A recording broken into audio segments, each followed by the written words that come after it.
எப்பொழுதுமே படிப்பு அப்படின்னாலே 3 தெய்வங்களை நம்ம நினைவச்சுக்கணும். ஒண்ணு விநாயகர். ஸோ கண்டிப்பா விநாயகருடைய காயத்ரியோ, இல்ல 2 லைன் விநாயகரோ, சுக்லாம்பரதரம் விஷ்ணம், சசிவர்ணம் இத வந்து கண்டிப்பா சொல்லணும்.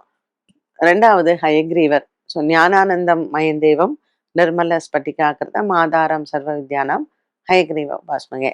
3வது சரஸ்வதி. ஸோ சரஸ்வதி நமஸ்துபியம் வரதே காமரூபிணி வித்யாரம்பம் கரிஷ்யாமி சித்தித் பவத்துமே சுதா. இந்த 3ம் டெய்லியே சொல்லணும். ஹயக்ரீவருக்கு இன்னும் நிறைய ஸ்லோகங்கள் எல்லாம் இருக்கு. பட் ஸ்டில் இந்த 3 ஸ்லோகங்களை குழந்தைங்க டெய்லி சொன்னாலே படிப்புல வந்து ஃபர்ஸ்ட் ஆர்வம் இருக்கணும்.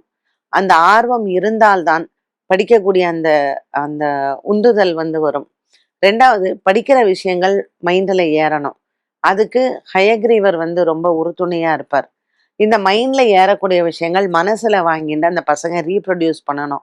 ஸோ இந்த 3 தெய்வங்களும் ஒன்றாக நம்ம வணங்கும் பொழுது தான் அந்த ஆர்வம் வந்து படிக்கக்கூடிய விஷயங்கள் நம்ம மனசுல மைண்ட்ல ஏறி அதை மனசுல வாங்கி குழந்தைங்க திருப்பி அதை ரீப்ரொடியூஸ் பண்ண முடியும்.